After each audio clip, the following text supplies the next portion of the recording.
President Trump walking up. He has the MAGA hat there in hand. No word on whether he stole that from Joe Biden. Trump coming up. Here we go, ladies and gentlemen. He's there. I do not recognize the staff that he has there with him. Maybe he'll introduce them. Here comes President Trump to the podium, live right now. Thank you very much. Before we begin, I'd like to introduce the mayor of Rancho Palos Verdes, who's been a very popular mayor. He's done a fantastic job, and he's really something very special. John Cruikshank, and he'll say a few words about 2 miles up the road. They're having some problems with slides into a thing called the Pacific Ocean, and a lot of people would like to hear about it and what the mayor's doing to get it remedied, and he'll take care of it. So, John, please.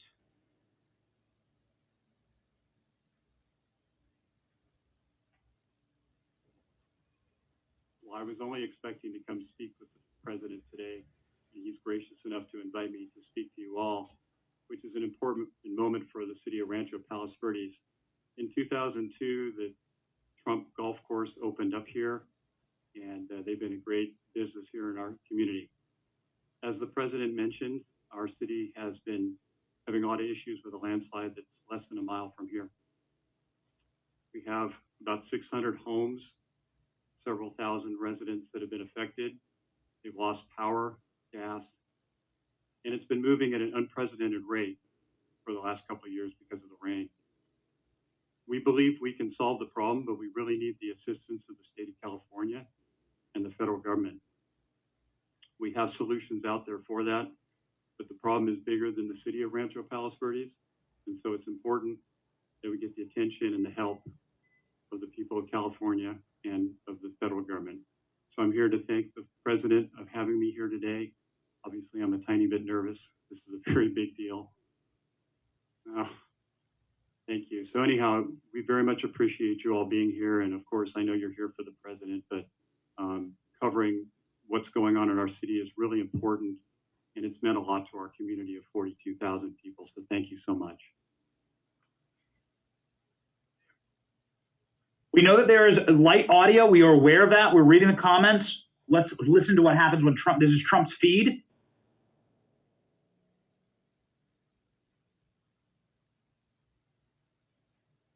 And I think John would like to see the help of the state government and the federal government. And so far, they're missing in action. Okay? Thank you. Thank you very much. We're getting a backup feed in case this feed really does have bad audio, but let's listen to the president here. Trump National Los Angeles, and it's been a tremendous success for a long time. I guess Lily would be 18 or 19 years, I think, right? And I built it. I have a little bit of a motto, but we never have to advertise because it's always loaded up with golfers, very good golfers. It's a world championship course. It fronts on the Pacific Ocean, as you can see. Actually fronts, very few courses front on the Pacific Ocean. It's Pebble Beach and there's some others, but I always say, I have the ocean, Pebble Beach has the bay. The ocean's better than the bay. And this course is one of the best courses anywhere in the world, and it's done really well, and we've had a lot of fun with it, so it's been great. It's a major property, as you can imagine. We do also lots of weddings and lots of events, and in the ballroom right behind you. And people get married literally on a nightly basis looking over the Pacific Ocean. So we have something that's very special. We're proud of it. Well, thank you all for being here. Before we begin, I want to express my support for all of the families affected by the landslides in Rancho Palos Verdes. The slides are something can be taken care of. This area is very solid. But you go down a couple of miles down, you'll see something that's pretty amazing. The mountain is moving, and it can be stopped, but they need some help from the government. So I hope they get the help, and I'm sure John will have the help. And I want to thank the mayor for the great job he's doing. Tell that to the people, what a great job he's doing. I just met with the mayor, and especially want to salute all of the public safety and emergency personnel who are working down the road. as well as the utility workers who are fighting to restore service to local residents. It's another thing when you live along the coast. Sometimes that happens. It's a little bit more difficult, but when they fix it, there's nothing like it. There really is nothing like it. I'm here today in California with a very simple message for the American people. We cannot allow Comrade Kamala Harris and the communist left to do to America what they did to California. The state of California is a mess with people leaving, and nothing's going to stop them. They're going to other states. Some are going to other countries. But what they've done, Gavin Newsom and Kamala, and I want to say Kamala more so, she destroyed San Francisco and she destroyed the state. When you look at the kind of destruction that's taken place, it's all man-made or woman-made destruction too. It's things that should have never happened, but we're not going to let that happen with 4 more years of her in the White House, because if you have what happened to this country as what they allowed to happen in California and San Francisco, one of the great cities of the world 15 years ago, and today it's not in a very good position, put it mildly, and the state, which is probably the best piece of real estate in the world, the state, you have the sunshine, you have the ocean, you have everything, you have the perfect weather, the best weather, and they've hurt it so badly. So badly. Decades ago, San Francisco was known as one of the most beautiful cities anywhere in the world. A friend of mine, a friend of a lot of the people here, Bob Tisch, used to say San Francisco is the best city in the United States, the best city there is. And he passed away a number of years ago, but he wouldn't believe it. He used to always talk about San Francisco as our greatest city. He owned Lowe's, good company, great company. And he would say it constantly, and now you see what's happened. And it can be brought back, just like our country can be brought back, because we're a nation in decline. The decline of this whole state is one of the sad chapters in what's gone on with the radical left lunatics that we have to put up with. As the San Francisco district attorney, Kamala was the godmother of sanctuary cities. She was right out there at the forefront, and also the movement of defunding the police. She was there right at the beginning. She boasted, quote, "We are a sanctuary city and we always will be." Well, they're sanctuary cities of crime. One of the people that Kamala gave sanctuary city to was, and put in as DA was Edwin, an illegal alien MS-13 gang member who savagely murdered a father and his 2 sons after mistaking them for members of a rival gang. She knew this. She came to his defense. He had previously been arrested for robbing a pregnant woman and killing many, they say. Kamala refused to get him out of our country, and he went on to do very significant damage. She also gave sanctuary to illegal alien Ronnie Aguilera, who murdered a 14-year-old boy, nearly decapitating him with a sword. He enjoyed watching this take place with a sword by his hand. Kamala launched her 10 years DA with the deals. The only one they don't make a plea deal with is Trump. They go after their political opponent, especially when they haven't done anything wrong.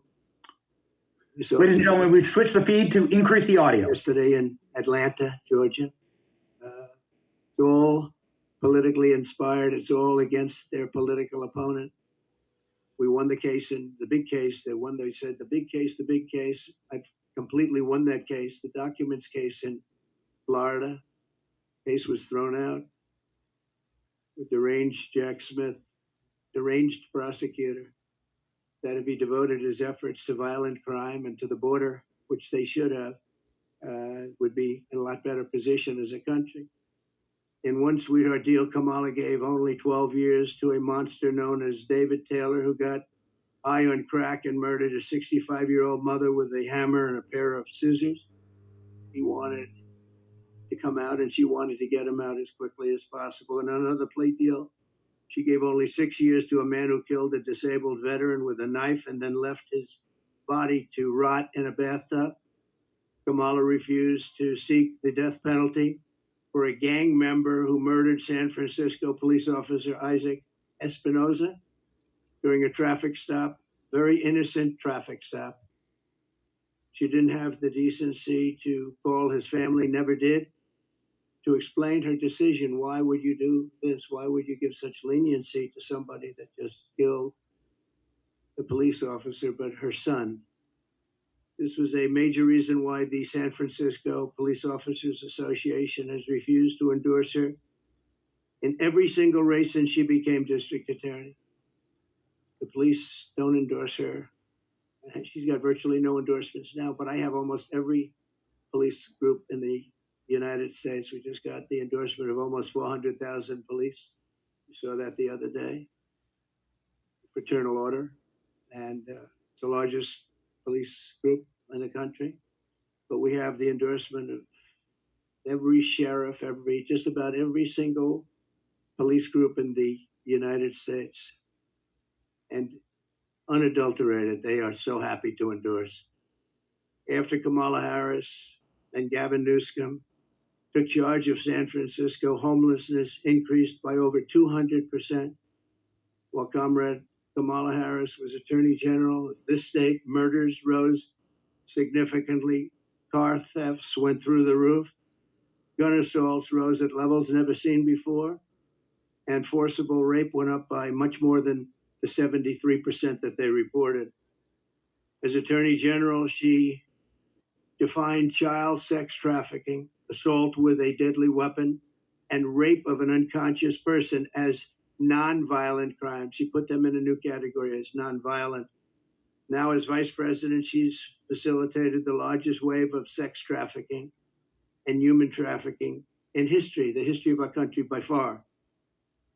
And in case you don't want to write about it, you should, because there can be no bigger scandal than this. We have, under this administration, 325,000 migrant children are missing. 325,000. In other words, take your biggest stadium in California and you could fill it up 5 or 6 times. Those are all missing children. Many of them are dead. Many of them are sex slaves and slaves of different nature. But her destruction of the law and order in California did not end there. In 2020, Kamala Harris proudly endorsed defund the police. We're going to defund the police. Anybody that was even in favor of defunding the police for 1 month, let alone her entire career, should never be president of the United States. She supported a plan to cut the LA Police Department by at least $150 million and ideally more. This is when your crime in LA was reaching very significant heights. Today, it's at the highest level it's ever been. Harris also endorsed the Marxist Soros-backed prosecutor, George Gascon, to be district attorney of Los Angeles. And with Kamala's support, Gascon has unleashed hell upon the residents of Los Angeles, absolute hell.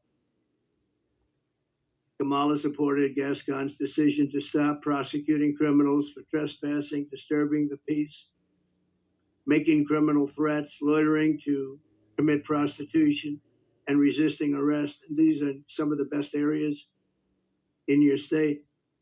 They were left alone. They were protected by him, actually protected by him. They've been trying to get him out for a long time, but she helped. And this is where she's coming from as president. This is where she's coming from. This is why all of her policies changed. She was anti-fracking. She was anti-everything. And all of a sudden, she changed. Even the first question she was given at the debate gave one of the dumbest answers. They were asking about pricing and would you be better off today or 4 years ago? Prices have gone up at numbers that nobody's ever seen before. And just the concept of being better off, she didn't give the answer. She talked about when she grew up, nobody knew what the hell she was talking about. And based on the polls, it didn't work because Rasmussen, as you probably saw, just came out and they just lifted me up by 6 points, the president, which is one of the biggest increases they ever had in one little short period of time of a couple of days. up 6 points.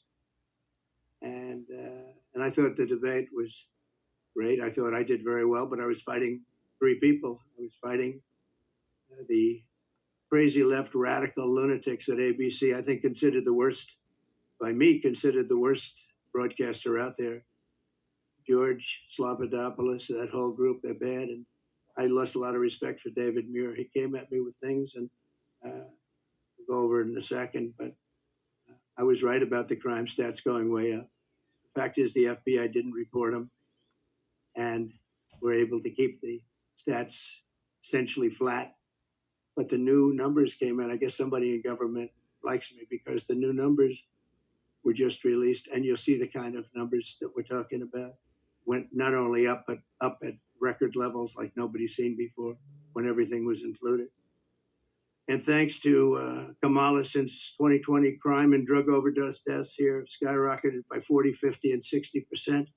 And murder has reached an all-time high. We don't want this for our country. That's why I'm doing this. I don't like doing this, other than I know you all have the nicest view you're going to ever have. But somebody's got to explain this one. This is a radical left, Marxist, communist, fascist. As border czar, she then launched a colossal invasion of California's southern border.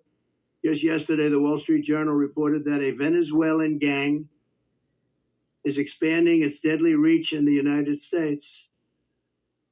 First sentence of the story begins, U.S. law enforcement officials have watched with alarm the spread of a Venezuelan gang known for dismembering people, right? Dismembering people. From Chile to Colombia, they're all over the place. Now they're in our country. They're known as MS-13. They're considered the meanest, toughest gang in the world. In Long Island, not so long ago, two young 16-year-old girls were walking to school, and they carved them up with a knife. They killed both of them. They carved them up with a knife. They didn't want to shoot them. And we got them out. I got them out so fast. We did a big number, and I wanted to thank ICE while I'm at it, because ICE has been unbelievable. Border Patrol has been unbelievable. And she wants to get rid of ICE. She wants to dismember ICE. She wants to take them out. And if you didn't have ICE, you'd have a problem in this country. ICE would go in, I remember in Long Island with us, they had a gang that was brutal, MS-13 gang. They came out of prisons from different places. And they formed, for whatever reason, Long Island seems to be a place. And I'll never forget the scene of ICE going into a rat's nest, they call them when you have a lot of them together, rat's nest. And they walked into that nest, and you just saw arms and fists and feet. Everybody was flying. And 3 minutes later, he saw it. 3 minutes later, they walked out with these guys, dragging them out by their feet and throwing them into paddy wagons and bringing them into jails. And then we got them out of the country and moved them back to where they came from, which Obama was unable to do when he was president. Obama was unable to do because the countries wouldn't participate. They wouldn't allow him back. But I called those countries, three of them. Guatemala, take a look. Mexico, too, to a large extent. And I think probably the worst of all, we had four countries. Colombia was rough. We had four in South America. But South America is no longer the problem. We have bigger problems elsewhere. Guatemala, a lot of problems in Guatemala. A lot of bad people coming out. We called, I said, let me speak to the president. I told him, you're not getting any more foreign aid. We got $750 million a year. I said, no more foreign aid. Why? Because you send people over in caravans and you won't take them back, and they're criminals, and we don't want them in this country. And you wouldn't take them back with Obama. They would put planes on the runways, big planes on the runways, so you couldn't land the planes loaded up with prisoners. And I said, that's okay. You can keep doing it. We're not paying you 10 cents. And they called me back 20 minutes later, one of them the next day, three countries. And they said, we would be honored to take MS-13 back. We like them very much. We're wonderful people. And we got them out by the thousands and thousands. We got them out. And that I attribute to ICE and Border Patrol. They're incredible people. Not only is Comrade Howard, I mean, if you take a look at this, But not only is Comrade Kamala allowing illegal aliens to stampede across our border, but then it was announced about a year ago that they're actually flying them in. Nobody knew that. They were secretly flying in hundreds of thousands of people. Some of the worst murderers and terrorists you've ever seen. They were taking anybody that wanted to come in. And they're flying them in. So when they tell you about their borders a little bit better than it used to be, they only did that for election reasons. Not good, but it's a little bit better. But they don't tell you that the flights are still coming in here, bringing in thousands and thousands of illegal aliens, and they're being dropped into the midsection of our country. Because all states are really border states right now. And I'm the border president. I solved it in 2016, probably got elected because of that in 2016. And really, there was nothing to do in 2020. I said to my people, I want to talk about the border, what a job I did. They said, sir, nobody cares you did it. It was good. We went from a terrible border to a great border very quickly. Did a great job. And then I come in and I look at what's happening now. And the only difference is that the border in 2016 was 1/20th what it is now. We have the worst border in the history of our world, of the world. There's never been a border like this. And I want to be the border president. And I hope you call me the border president because I'm going to show you what a border security job we can do. And we're going to do a job like never has been done before. There's never been a border like this. I believe the real number is 21 million people are here, and many are thugs, criminals. And remember this, if you go to South America, if you go to these countries that have taken their prisoners out of their jails to empty their jails and dumped them into the United States like we're a dumping ground, you're going to see their crime rates have gone down by 50, 60, 70, and 80%. If you look at Caracas, Venezuela, they took their criminals and drug dealers and rapists off the street and they dumped them into the United States of America. Dumping ground, they call it. We're a dumping ground for Venezuela because we have stupid people running our country. And you think Biden's bad? This one's going to be worse than Biden. Over the past 3.5 years, Kamala has resettled 500,000 illegal migrants from Haiti into American communities, including over 200,000 who Kamala has illegally flown into the United States by airplane when they couldn't get through the border because the border guards backed up. They were refusing to let them in. They don't want to, they love this country. They're saying, you can't do this to our country.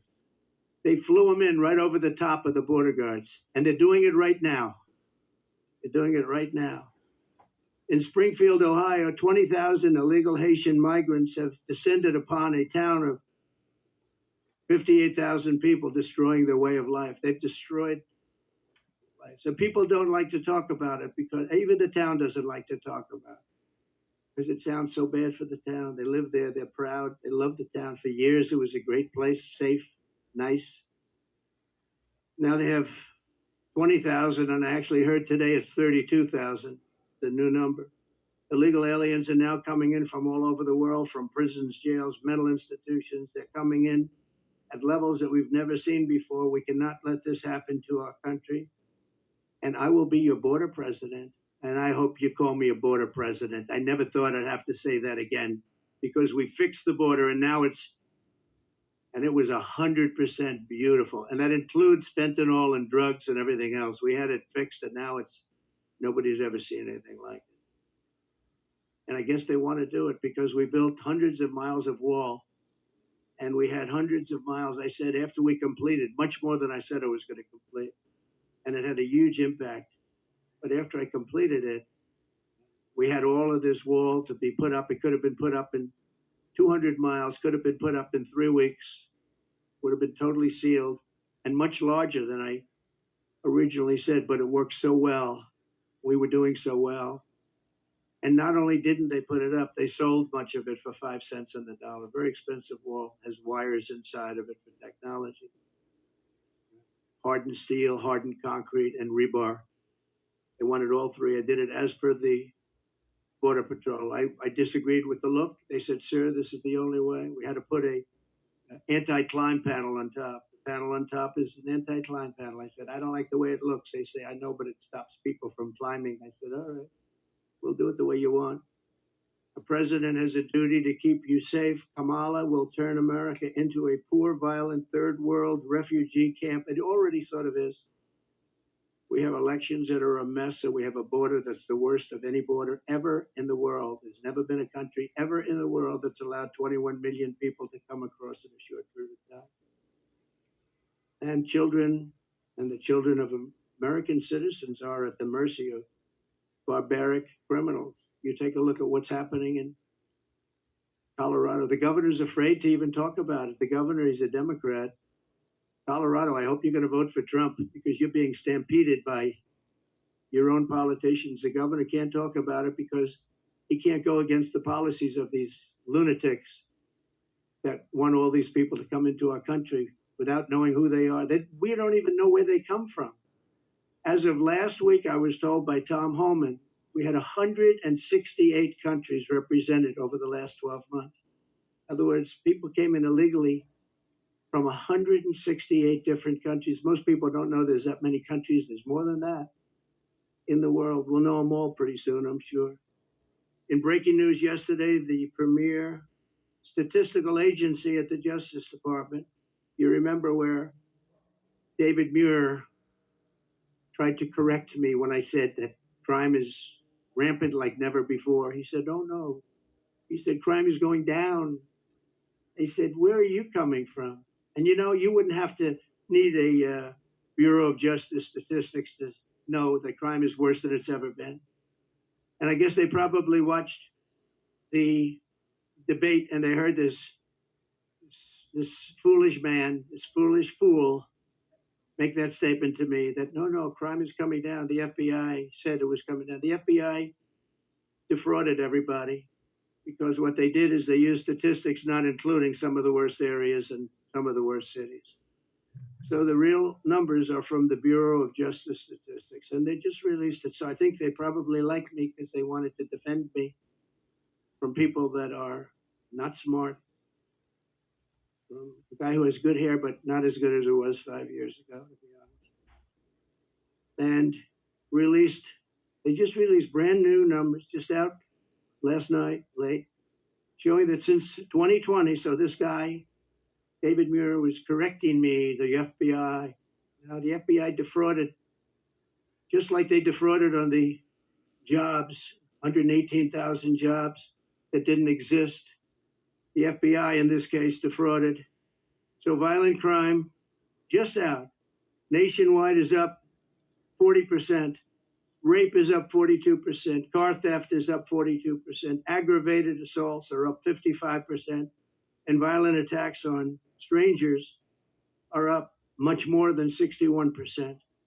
So those are your numbers. See, those are the numbers. Now, I think he corrected me 11 times. Of the 11 times, I don't think he had the right to correct me at all. Didn't correct her once. Like on Project 2025, I have no idea about, it had nothing to do with me. He didn't correct her. He knew that. Charlottesville, nothing was done wrong. All you had to do is read my statement one more sentence and you would have seen that. Sean Hannity, Laura Ingraham, Jesse, all of them, Greg Gutfeld, they all took that and they corrected it many times, but they keep coming with the same lies. I'm going to save Social Security and I'm going to make it good and we're not going to raise the age, just as I did for 4 years when many Democrats wanted me to do something about it. And she'll go around saying, oh, Trump is going to do bad things to Social Security. No, she's going to do it because she's putting these illegal immigrants onto Social Security, onto Medicare, and she's going to destroy those programs and the people are going to have to pay. But I'm going to save them. But David Muir said exactly, I quote, President Trump, as you know, this is after I made the statement that crime is at record numbers. President Trump, as you know, the FBI says overall violent crime is coming down in this country. Now, anybody that says it's coming down, when you look at all of the migrant crime and all of the other crime, and this doesn't even include most of the migrant crime. So it's up 55, 65, 75, and 85. One category is up 89%. And these numbers have just been released by the government. I appreciate the person that released them. I think he came to my defense, actually. But the people understand it. In fact, he was wrong. The FBI totally fudged the numbers. And I really believe it's actually a fraud what the FBI did. It's a fraud. And it was a fraud when the administration, I call it the Kamala, because I don't even know who our president is anymore. Where is this guy? They took it away. This was an overthrow of the president of the United States. This was a coup. You got 14, think of it. You got 14 million votes. She got no votes. She was the first one that lost, and now I'm running against her. They went in. I was 19 points up in the poll. I saw their poll. They went up after the debate with Biden. I had debates with everybody. But the first debate, we had two debates. We didn't have one. First, I had Biden, and he was 19 to 21 down.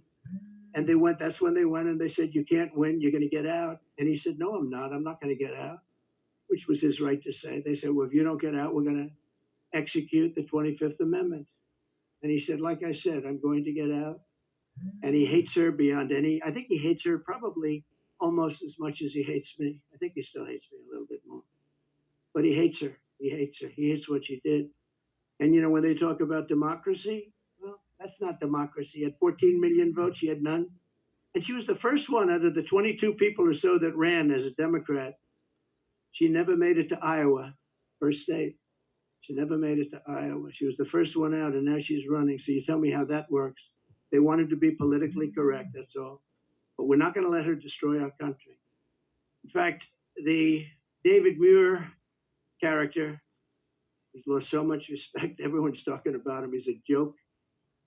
And ABC News is a joke too, but most of the fake news is pretty much of a joke.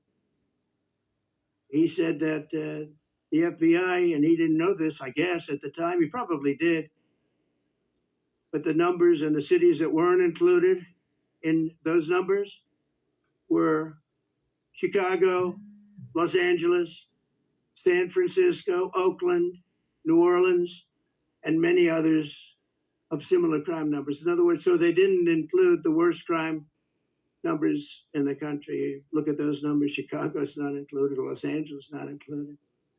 So they could say the numbers are flat, but they didn't include the big boys. And that's a fraud on the public. And as I said, it was a fraud also, just like with so it's 818,000 jobs that they said existed that didn't exist. And they thought they could hold the number off until after the election, anytime after November 5th, but that didn't work out because they had a whistleblower that released the numbers. And then you have Kamala's claim that she worked at McDonald's. She never worked at McDonald's. It's a lie. They went in, they investigated it, and the fake news won't report that. They won't report it. The only one that reported it was Fox, but the fake news won't. She never worked at McDonald's. She said she stood over those French fries when they were being fried, and it was so tough work. She never worked there. She's a liar. She's a liar. But the fake news ought to report she's a liar, because that sounds like a little thing, but it's a big thing, because it tells you they lie. They lie about everything. They lie about statements on the military. Nobody loves the military more than me. She got up today. She said things that were just lies. She's just made up. What's bad for Trump? Oh, this would be, say something bad about the military. Oh, he said bad about the military. Just like McDonald's. Total lie. It's the way they do it. And her VP choice, I think, will go down as a catastrophic choice. Now, maybe I'll be wrong. I'll let you know on November 6th. But I can't believe that that guy is an asset. They had other people that would have been. Comrade Kamala Harris and the communist left have also destroyed the economy and the quality of life all across this state and all across our country. As vice president, what she's done to our country is not even thinkable. California has the highest inflation, the highest taxes, the highest gas prices, the most illegal aliens, the most regulations, the most expensive utilities, and it ranks as the third worst state to start a business. It also has the most people leaving it. I love this place. Look at this. I own this. No partners, no mortgage, no nothing. I own it. And I'm talking so badly about the state. It hurts me to do it. I would never do this except for the fact that I'm running for president and I want to save the country. So I'd rather sacrifice this than than lie or not speak. But think of it, I'm knocking the hell out of the state of California. I'm saying how bad she was and what a bad job she's done. What a horrible Governor Newsom has been. He's been horrible. So many people leaving. And I'm hurting my own property. And that costs me lots of money. But it's okay because this is unimportant compared to saving the United States of America. So I do it for that reason. But those are the numbers, what Kamala Harris's policies will do to America. The cost of living here is nearly 40% higher than the national average. And the cost of housing is 97% higher. And the national average is through the roof. And it all took place in the last 3.5 years because I had no inflation, essentially no inflation. And it stayed that way for 2 years. So it wasn't like, oh, gee, it was ready to pop. No, we had it done. We had it down to a science. We had no inflation, 1.4%, which is perfect. That's better than no. That's a perfect number. If you go to the economist, they said, because you want a little bit, but you don't want much. It's a perfect number. It was perfect. The country was perfect. We were drilling. We were taking it out. Now we're buying our oil from Venezuela. It's not even believable. It's interesting. They give him billions of dollars now, Maduro, the dictator. I call him the owner of Venezuela. They give him billions and billions of dollars, but then they foreclose on his plane. They take away an old junky plane. It's not a good plane. They take away an old junky plane. And they said, well, it's okay. He'll buy a much better one. We give him, think of it, a country takes away his airplane, but pays him billions of dollars for their oil, which is the worst oil on the planet. It's tar. And it has to be refined. There's only one plant in the entire world that can refine that junk.